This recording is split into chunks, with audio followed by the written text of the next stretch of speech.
அனைவருக்கும் வணக்கம் and welcome back to our channel spiritual with Raji. எல்லாரும் எப்படி இருக்கீங்க?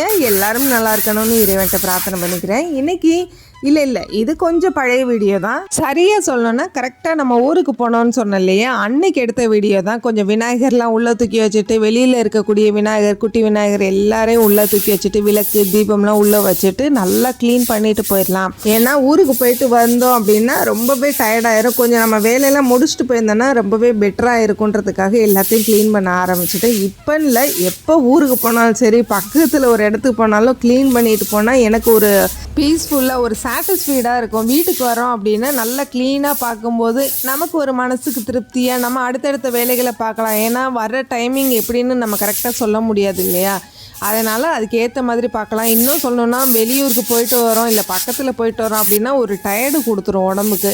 அதனால் என்ன பண்ணுவேன் அப்படின்னா எப்பயுமே கொஞ்சம் இந்த மாதிரி வேலைகள்லாம் முன்னாடியே முடிச்சுட்டே போயிடுவேன். எனக்கு கொஞ்சம் ஒரு சாட்டிஸ்ஃபைடாக இருக்கும். அதுக்கப்புறம் பார்த்தீங்கன்னா ஒரு சிஸ்டர் கேட்டிருந்தீங்க, காவி பொடி என்ன சிஸ்டர் நீங்கள் போடுறதுக்கு பேர் காவி பொடியா இல்லை செங்கல் பொடியா அப்படின்னு கேட்டிருந்தீங்க.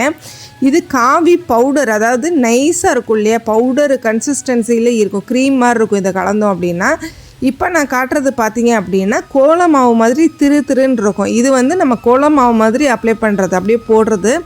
அது பார்த்திங்க அப்படின்னா ப்ரெஷ்ஷில் நம்ம இந்த மாதிரி கலந்து வச்சுட்டோம் அப்படின்னா கிட்டத்தட்ட 4 மாதம் ஆனால் கூட ஒன்றுமே செய்யாது. ஃபங்கஸ் ப்ராப்ளம் எதுவுமே வராது, காஞ்சிரும். திருப்பி நம்ம தேவைப்படும் போது தண்ணி ஊற்றி நம்ம அதை ஃபுல்லாக வந்து டீப்பாக அப்ளை பண்ணிக்கலாம். கிட்டத்தட்ட ஒரு 3 நாளைக்கு நம்ம இப்போ ப்ரெஷ்ஷில் அப்ளை பண்ணுறோம் அப்படின்னா ஒரு 3 நாளைக்கு அப்படியே இருக்கும். அதுக்கப்புறம் தானாக போயிடும், லைட்டாக வந்து க்ளீன் பண்ணிட்டோன்னா போயிடும். இதுதான் வந்து பார்த்திங்கன்னா கோலமாவு மாதிரி திருன்னு இருக்குன்னு சொன்னேன் இல்லையா, இதுதான் அது வந்து பவுடர் மாதிரி கொஞ்சமாக தான் கொடுப்பாங்க. இது பார்த்திங்கன்னா நான் 20 ரூபாய்க்கு வாங்கினேன். 3 வந்து 50 ரூபாய்க்கு திருவண்ணாமலையில் வாங்கியிருந்தேன். ரொம்பவே ஒர்த்துன்னு சொல்லலாம். ஏன்னா திருவண்ணாமலையில் இவ்வளோ கிடைக்குமான்னு எனக்கே தெரியாது. ஏன்னா தாம்பரம் சைட்லலாம் விசாரித்தப்போ இந்த அளவுக்குலாம் கிடைக்கல, ஓரளவுக்கு கம்மியாக தான் கொடுக்குறாங்க. ரொம்பவே பெட்டராக இருந்துச்சு. இது வந்து திருன்னு இருக்கும், நீங்கள் பார்த்து வாங்கிக்கோங்க. இது கோலம் போடுற மாதிரி அவுட்லைன் போடலாம். அது வந்து நம்ம ஃபுல்லாக அப்படி சைடில் பார்டர் கொடுத்துட்டு நம்ம அதுக்கப்புறமா அது மேலே போடும்போது இன்னும் டார்க்காக கிடைக்கும். ஏன்னா இப்போ தரெல்லாம் கலர் சரியாக இல்லைன்னா அதுக்கு டார்க்காக கிடைக்கும்.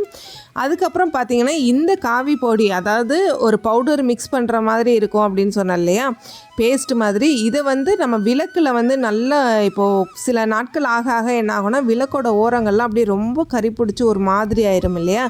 அப்போலாம் என்ன செய்யலாம் அப்படின்னா கொஞ்சம் நல்லா ப்ரஷ் போட்டு கழுவிட்டு சோப் வாட்டரில் நல்லா கழுவிட்டு கொஞ்சம் லைட்டாக உணர்ந்ததுக்கு அப்புறமா நம்ம அதுக்கு மேலே இந்த காஃபி பேஸ்ட்டை வந்து நம்ம அப்ளை பண்ணிட்டோம் அப்படின்னா ரொம்பவே அழகாக புது விளக்கு மாதிரி பளிச்சுன்னு ஆகிடும். அதையும் ட்ரை பண்ணி பாருங்கள். இந்த விளக்குக்கெலாம் கொஞ்சம் காவி அடிச்சிடும், ஏன்னா போயிட்டு வரக்குள்ளே நல்லா காஞ்சிரும். இது சும்மா ஒரு ½ அன் ஹவர் வச்சாலே நல்லாவே காஞ்சிரும், ஏன்னா நல்லா ட்ரை ஆகிடுது.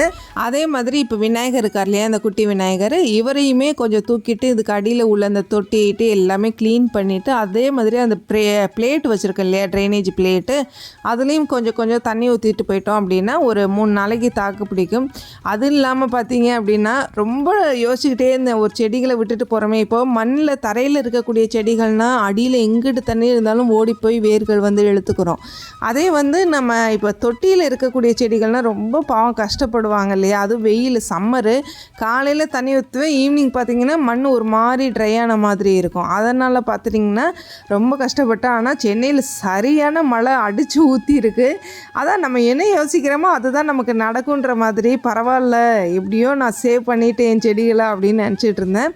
அதுக்கப்புறம் பார்த்திங்கன்னா இந்த மாதிரி விளக்குகள்லாம் நான் பாமன் சுவாமி கோயிலில் வாங்கினது, இப்போ இல்லை, ஒரு லாஸ்ட் வீக் வாங்கியிருந்தேன். காட்டணும்னு நினச்சேன், பட் எதுக்குமே டைம் செட் ஆக மாட்டேங்குது.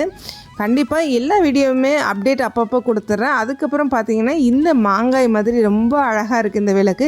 என்ன இதில் ஒரு விஷயம் அப்படின்னா 2 விளக்கு வாங்கியிருந்தேன், பட் இந்த பக்கமும் அந்த பக்கமும் திரும்புகிற மாதிரி இருந்திருந்தால் நல்லா இருந்திருக்கும். 2 ஒரே சைடாக திரும்புது. சரி பரவாயில்ல, தனித்தனியாக ஏற்றிக்கலான்னு வச்சுட்டேன். அதுக்கப்புறம் நிறைய பேர் பிரம்மமுகூர்த்த தீபம் எப்படி ஏற்றலாம், சிம்பிளாக எப்படி ஏற்றலாம்னு யோசிக்கிறீங்க இல்லையா, அதுக்கு இந்த மாதிரி ஒரு தீபம் இருந்தாலே அழகாக ஏற்றிடலாம். என்ன ஒரு விஷயம், நல்ல அகலமாக எண்ணெய் கொஞ்சம் நிறைய பிடிக்கிற மாதிரி வாங்கிக்கோங்க. ஏன்னா 5 முக தீபம் தான் பிரம்மமுகூர்த்த தீபம்னு சொல்லுவோம் இல்லையா, பஞ்சபூதங்களுக்காக ஏற்றக்கூடிய தீபம்னு. அந்த மாதிரி தீபம் ஏற்றும் போது இது ரொம்ப பெட்டர் சாய்ஸாக இருக்கும், ரொம்ப ஈஸியாக இருக்கும். என்ன ஒன்று, இதில் தீபம் ஏற்றும் போது 5 திரிங்கிறனால வேகமாக எண்ணெய் உறிஞ்சிரும். அந்த ஜோதியை வந்து சின்னதாக வச்சுக்கிட்டோம் அப்படின்னா அழகாக நின்று எரியும். அதுக்கப்புறம் பார்த்திங்கன்னா இந்த எல்லாரும் கேட்ட லோட்டஸ் தீபம் எனக்கு ரொம்ப ரொம்ப ரொம்ப பிடிக்கும். ஒரு கிறிஸ்டல் ஃபினிஷிங்கில் உள்ளே எரியக்கூடிய அந்த ஜோதி தீபம் பார்த்திங்கன்னா ரிஃப்ளெக்ட் ஆகி இப்போ நம்ம வேண்டக்கூடியது டக்குன்னு உனக்கு கிடைக்கணும். ஏன்னா அது என்னவோ தெரியல, இந்த கிளாஸ்லலாம் ஏற்றக்கூடிய, அதாவது கண்ணாடிக்குள்ளே ஏற்றக்கூடிய தீபங்களில் ஒரு ஸ்பெஷல் இருக்குதுன்னு நான் நினைக்கிறேன். ஏன்னா நல்ல அந்த ரிஃப்ளெக்டிங் பவர் வந்து ரொம்ப அதிகமாக இருக்கிற மாதிரி இருக்குது. அதில் இருக்கிற ஒரு வைபுமே பார்த்திங்கன்னா ரொம்பவே நல்லா இருக்குது. இதோட விலை பார்த்திங்க அப்படின்னா 150 ரூபாய்க்கு வாங்கினேன். 150 ருபீஸ்க்கு தான் இதை வாங்கியிருந்தேன். அவ்வளோதான், வீடியோ எண்டுக்கு வந்துட்டோம். இந்த வீடியோ ரொம்பவே ஷார்ட்டாகவும் சிம்பிளாகவும் இருந்திருக்கும்னு நினைக்கிறேன். ஆனாலும் உங்களுக்கு பிடிச்சிருக்குன்னு நினைக்கிறேன். இந்த வீடியோ உங்களுக்கு பிடிச்சிருந்தா மறக்காமல் ஷேர் பண்ணுங்கள், சப்ஸ்கிரைப் பண்ணுங்கள், கமெண்ட் பண்ணுங்கள். தேங்க்யூ ஃபார் வாட்சிங்.